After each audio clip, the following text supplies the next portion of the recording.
बर्तमान बड़ खबर पानीपाग को नहीं पुणी आसूची नुआ अपडेट।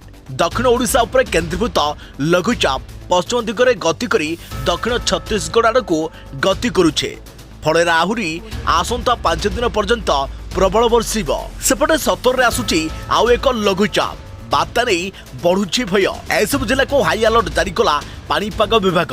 हेलो फ्रेंड्स मु शक्ति आपन देखुछंती आजिर ताजा खबर। तेबे को नहीं कौन रही डिटेल्स इनफॉरमेशन आज वीडियो रे आपण माने जानि परिबे। तेबे आपण माने जानिबा पई वीडियो को शेष पर्यंत देखंतु। ता पूर्वरु वीडियो गोटे लाइक करे सहित अलगा संग साथी मान को वीडियो टिकु शेयर करनियतु।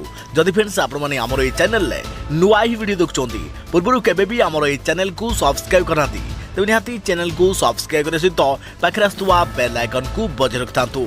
तेबे दक्षिण ओडिशा उपरे केन्द्रीभूत लघुचाप पश्चिम दिगरे गति करी दक्षिण छत्तीसगढ़ आड़ को गति करुछे। 12 घंटा भितर यह क्रमशः दुर्बल हेबो बोली आंचलिक पानीपाग विभाग पक्षरु कहा जाइछे। तेबे लघुचाप प्रभाव में राज्य में मौसुमी वायु पुणी सक्रिय हो जाइछे। आसंता 5 दिन उपकूल ओडिशा रे भारी वर्षा लागि रहिबो। तेबे लघुचाप प्रभाव में आज बालेश्वर में प्रबल वर्षा होइछे। जगतसिंहपुर केन्द्रापड़ा समेत पश्चिम और अभ्यंतरण ओडिशा रे प्रबल वर्षा बोली पानीपाग विशेषज्ञ पूर्वानुमान करिसेंती। तेबे लघुचाप जोगु राज्य में मौसुमी वायु पुणी सक्रिय होइछे। एथिबे आसंता 5 दिन उपकूल ओडिशा रे भारी वर्षा हेबो किंतु दक्षिण रे कम वर्षा होई पारे। तेबे आसंता 24 घंटे उत्तर उपकूल और संलग्न जिल्ला रे मध्यमरू भारी वर्षा हेबार संभावना अछि। बालेश्वर में प्रबल अति प्रबल वर्षा हो पारे बोली वरिष्ठ पानीपाग विशेषज्ञ प्रोफेसर डॉक्टर सुरेंद्रनाथ पशुपालक कहते। तेबे 13 रे उपकूल और संलग्न जिले में मध्यमरू प्रबल वर्षा हो पारे। तेबे 14 रे उपकूल रे वर्षा पुणी बढ़िबो। पश्चिमबंग संलग्न अंचल रे गोटे दुईटी स्थान रे प्रबल अति प्रबल वर्षा हो पारे।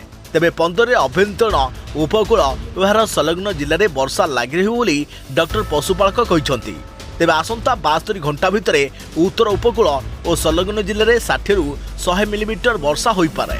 उत्तर अभ्यंतरण में 40 रु 60 मिलीमीटर, दक्षिण उपकूल और अभ्यंतरण में मोट 20 मिलीमीटर वर्षा हो पारे। तेबे आसंता 17 रे हेबाकु थिबा लघुचाप को नहीं विभिन्न मॉडल भिन्न आकलन करुछंती बोली से कहछंती।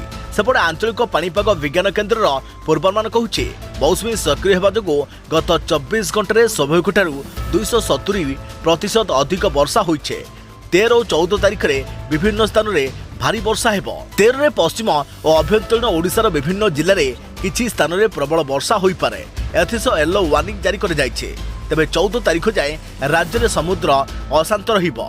तुहाको तुहा वर्षा जो सुवर्णरेखा नदी जलका माथानी रास्ता ब्रिज रे विपद संकेत स्तर पार करिछे। गत 24 घंटे ढेंकानाल रे सर्वाधिक 154 मिलीमीटर वर्षा होइछे।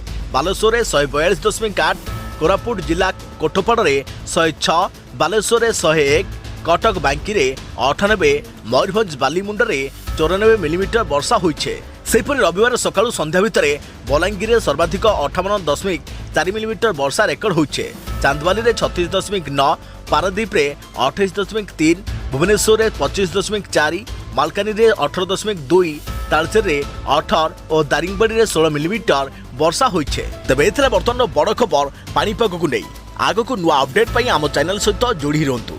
तो फ्रेंड्स पुणी देखाबो आउ एक नुआ वीडियो रे। से पर्यंत मु रहिली जय जगन्नाथ।